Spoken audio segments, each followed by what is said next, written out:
Hello kids. Hi. Hello Myra and Snow. Good evening. Good evening. So మీకు ఇంగ్లీష్లో ఎన్ని alphabet ఉన్నాయో తెలుసా? 26. ఓకే, తెలుగులో ఎన్ని లెటర్స్ ఉన్నాయి 56. కదా? ఓకే, మనకు తెలిసిన ఈ రెండు లాంగ్వేజ్ గురించి చూస్తే విత్ దస్ ఆ 26 ఇంగ్లీష్ ఆల్ఫాబెట్తో ఎన్ని నెంబర్ ఆఫ్ వర్డ్స్, ఆ వర్డ్స్తో ఎన్ని సెంటెన్సెస్, ఆ సెంటెన్సెస్తో ఎన్ని బుక్స్ కదా, ఎన్ని రాయొచ్చు కదా.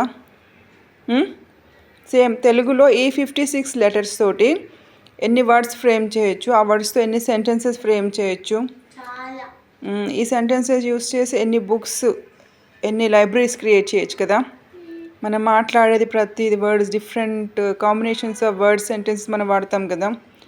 సో ఒకవేళ నేను నీకు ఒక 5 లెటర్స్ ఇన్ ఇంగ్లీష్ ఇచ్చాను అనుకో, సపోజ్ CARTE. ఓకే, చెప్పండి ఈ 5 లెటర్స్ తోటి మీరు ఎన్ని వర్డ్స్ ఫ్రేమ్ చేయగలరు? Crate, TEAT, CAR car, CARE care, EAT eat, ATE ate, TEAT, TAR tar, RAT rat. So just with this 5 letters ఒక 10 వర్డ్స్ వరకు మనం ఫ్రేమ్ చేస్తాం కదా. ఈ వర్డ్స్ తోటి మళ్ళీ మనం సెంటెన్స్ కూడా ఫ్రేమ్ చేయొచ్చు. సపోజ్ తెలుగులో కూడా ఇలానే జస్ట్ కొన్ని లెటర్స్ యూస్ చేసి కొన్ని మనం వర్డ్స్ ఫ్రేమ్ చేయొచ్చు కదా. జస్ట్ ఈ 56 లెటర్స్, ఈ 26 లెటర్స్ తోటి మనం ఎన్ని ఫ్రేమ్ చేయగలిగినప్పుడు మీకు ఒక విషయం తెలుసా? మీ బ్రెయిన్లో అంటే ఈ 26 ఆల్ఫాబెట్ ఇన్ తెలుగు ఇంగ్లీష్లో వీటిని ఫండమెంటల్ అవి ఆల్ఫాబెట్ అంటారు కదా. వీటి నుంచి మనం టోటల్ లాంగ్వేజ్ తయారు చేస్తాం. సేమ్ మన బ్రెయిన్ లోపల ఈ ఫండమెంటల్ యూనిట్ ఏంటి తెలుసా? ఒక న్యూరాన్. మన బ్రెయిన్ లోపల ఎన్ని ఉంటాయి చెప్పండి న్యూరాన్స్, మీకు ఐడియా ఉందా? 85 billion. Yes, 86 billion, more than 86 billion neurons are there in our brain. So just 26 letters తోటి మనము ఇంత ఇవి రాయగలిగినప్పుడు, ఇన్ని లెటర్స్ సెంటెన్స్ ఫ్రేమ్ చేయగలిగినప్పుడు గెస్ 86 బిలియన్ న్యూరాన్స్, ఒక ఫండమెంటల్ యూనిట్ ఆఫ్ బ్రెయిన్ తోటి ఒక్కొక్క న్యూరాన్ వేరే ఒక న్యూరాన్తో కనెక్షన్ పెట్టుకుంటుంది. దాన్ని ఒక సినాప్స్ అంటారు, ఆ లింక్ని. ఇక్కడేమో మనం ఒక లెటర్ ఇంకో లెటర్తో కలిస్తే ఒక వర్డ్ అంటున్నాం కదా. సేమ్ అలాగనే ఇక్కడ ఒక న్యూరాన్ ఇంకో న్యూరాన్తో కలిసి ఇంకొక న్యూరాన్, ఇలా కొన్ని number of neurons, maybe 2, 3, 4, 5 different type of neurons కలిసినప్పుడు అది ఒక సినాప్స్ ఫ్రేమ్ చేస్తుంది. ఆ సినాప్స్ ఒక సిగ్నల్ ఇస్తుంది మనం కమ్యూనికేట్ చేయడానికి. లైక్ మన బ్రెయిన్ చాలా పనులు చేస్తుంది కదా. ఇప్పుడు నువ్వు అట్లా హ్యాండ్స్ వేవ్ చేయాలంటే నీ బ్రెయిన్ లోపల ఒక సినాప్స్ ఫ్రేమ్ కావాలి.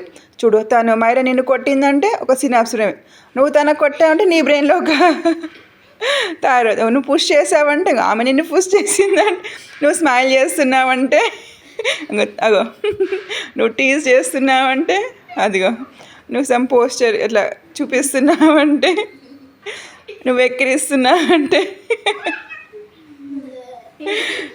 చూసావా? ప్రతి దానికి ఈ different combinations of neurons, different combinations of this framing of neurons, the synapse making, అది అక్కడ పనిచేస్తుంది అన్నట్టు. డిఫరెంట్ కాంబినేషన్స్లో అక్కడ ఫ్రేమ్ అవుతున్నాయి. That is okay. ఇక్కడ బ్యూటీ ఏంటంటే సేమ్ మనం లెటర్స్ని ఎలా జంబుల్ చేసి షఫుల్ చేసి వేరే వేరే వర్డ్స్ ఫ్రేమ్ చేస్తున్నామో, సేమ్ ఈ న్యూరాన్స్ ఈ ఒక సినాప్స్ ఫామ్ అయిన దాన్ని వేరే ఇది బ్రేక్ చేసుకొని వేరే న్యూరాన్స్ తోటి మళ్ళీ లింకప్ అయి కొత్త సినాప్స్ ఫ్రేమ్ చేస్తుంది, తెలుసా? సో గెస్ జస్ట్ 26 లెటర్స్ తోటి మనం ఎన్ని కాంబినేషన్స్ ఆఫ్ వర్డ్స్ని ఫ్రేమ్ చేయగలిగినప్పుడు 86 more than 86 billion of neurons తోటి ఎన్ని నెంబర్ ఆఫ్ సినాప్సెస్ క్రియేట్ చేసి ఎన్ని నెంబర్ ఆఫ్ సిగ్నల్స్, ఎన్ని నెంబర్ ఆఫ్ యాక్షన్స్ చేయొచ్చు కదా. Guess more than 100 billion trillion. అయితే ఈ సినాప్సిస్ ఫార్మింగ్ అనేది చైల్డ్హుడ్లో చాలా ఎక్కువగా ఉంటుంది. ఏజ్ అయినా కొద్దీ కొన్ని న్యూరాన్స్ అవి చనిపోతుంటాయి. అంటే వాటి టైం ల్యాప్స్ అవ్వడం వల్ల ఏజ్ అయిన కొద్దీ కొన్ని న్యూరో డీజెనరేషన్ అంటారు దాన్ని, అలా. సో చెప్పు. ఒక న్యూరాన్ ఎన్ని ఇయర్స్ ఉంటుంది? చెప్తున్నా కదా, అది ఒక ఏజ్ తర్వాత depending on the persons physical and mental health, వాళ్ళు ఎలాంటి ఫుడ్ తీసుకుంటున్నారో, ఎలాంటి కండిషన్స్లో హ్యాపీగా మూడ్లో ఉన్నారా, స్ట్రెస్ మూడ్లో ఉన్నారా, ఎంత స్ట్రెస్ఫుల్ లైఫ్ తీసుకుంటున్నారు, ఎంత మంచి good sleep they are taking, మంచి డైట్ ఎలా తీసుకుంటున్నారు, వాళ్ళ లైఫ్ స్టైల్ ఎలా ఉందన్న దాన్ని డిపెండ్ అయ్యి వాళ్ళ న్యూరాన్స్ హెల్తీగా ఉంటాయి.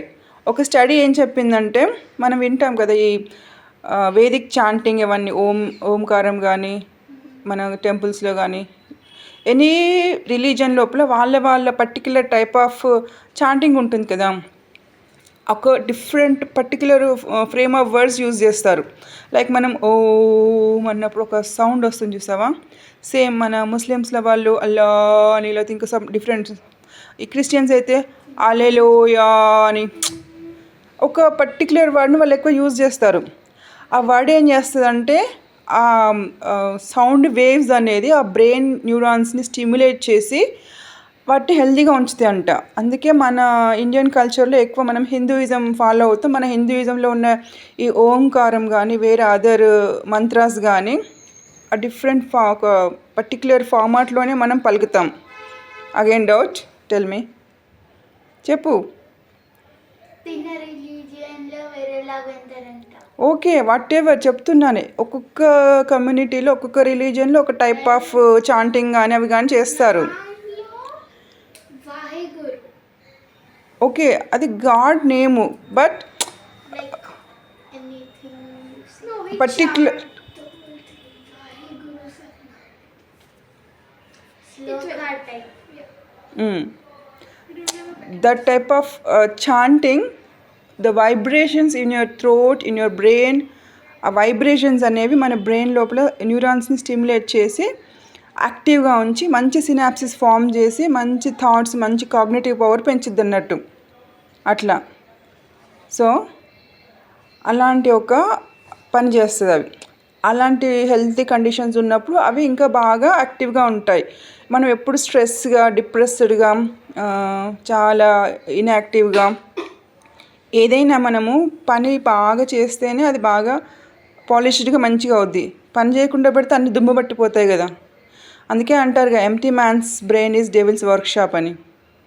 ఓకేనా, మనం పని చేస్తూ ఉంటే, ఇప్పుడు చూడు, మీరు సైకిల్ 4 రోజులు వాడకపోతే దుమ్ము పట్టి రస్ట్ వచ్చేస్తుంది.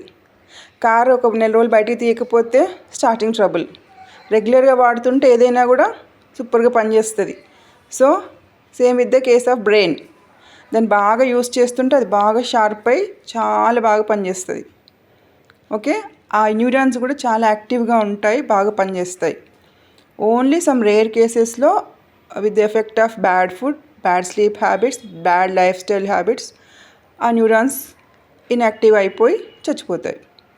So good healthy habits, what ever మన సీనియర్స్, ఎల్డర్ సిటిజన్స్ చెప్పింది, డాక్టర్స్ చెప్పింది ఫాలో అయ్యి మంచి హెల్దీ హ్యాబిట్స్లో ఉంటే న్యూరాన్స్ బాగా పనిచేసి బ్రెయిన్ కూడా చాలా బాగా పనిచేస్తుంది. ఓకేనా. సో ఇన్ని type of neurons different more than 100 billion trillions of synapses form చేస్తాయి. మళ్ళీ అవి రీఅరేంజ్ కూడా అవుతుంటాయి. అంటే ఇంకా మనం లెక్కలు ఇన్ఫినిటీ అన్నీ. అంటే ఇంత చిన్న బ్రెయిన్ని మనం అంత ఎఫిషియెంట్గా యూజ్ చేసుకోవచ్చు. 2.5 more than 2.5 petabytes of memory. Guess, అసలు ఒక మన మ్యాన్ మేడ్ హ్యూమన్ కూడా ఏమంటే దాన్ని హ్యూమన్ కంప్యూటర్ కూడా అట్లా చేయలేదు. ఒక కంప్యూటర్ కంటే మనం బెటర్.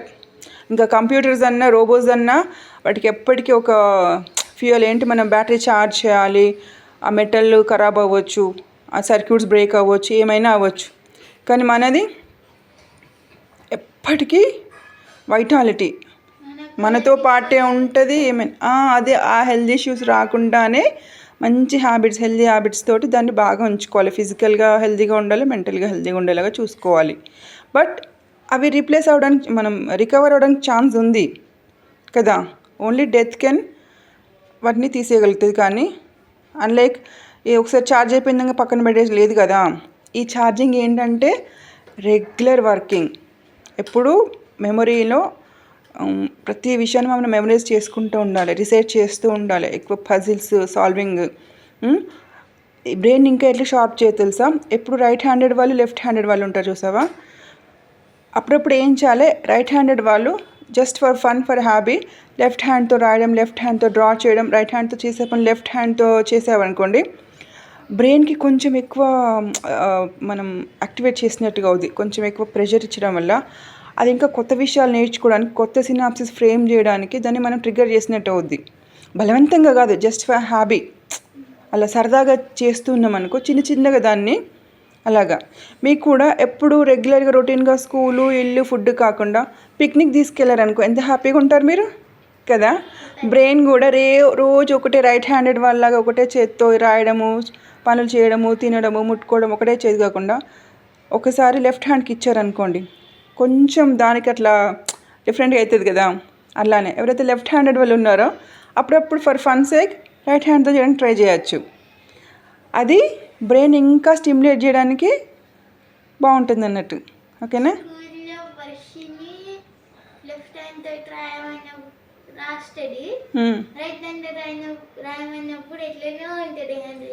ఫస్ట్ కొంచెం కష్టం అవుతుంది, కానీ ఆ కష్టం ఏంటంటే బ్రెయిన్ని మనం ఒక ట్రిగర్ చేస్తున్నాం, దాన్ని స్టిమ్యులేట్ చేస్తున్నాం, అంటే దాన్ని ఇంకా ఎక్కువ పవర్ఫుల్గా పనిచేసేలాగా మనం దాన్ని చేస్తున్నాం కదా, దాని ఎఫిషియన్సీని పెంచుతున్నాం.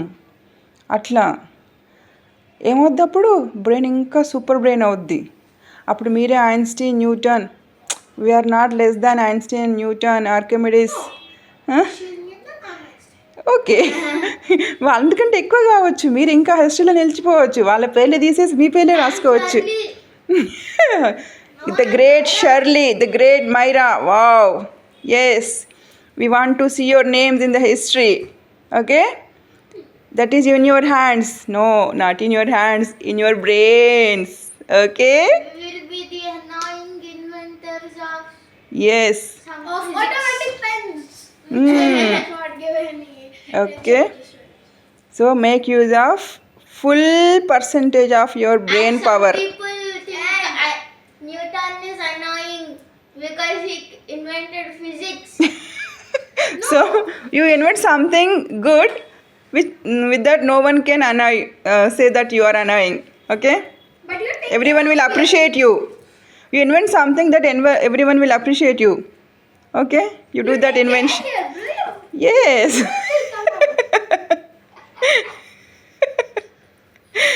Okay. Brain. Oh yeah. Okay, you all take care of your brains and make good use of your brain power.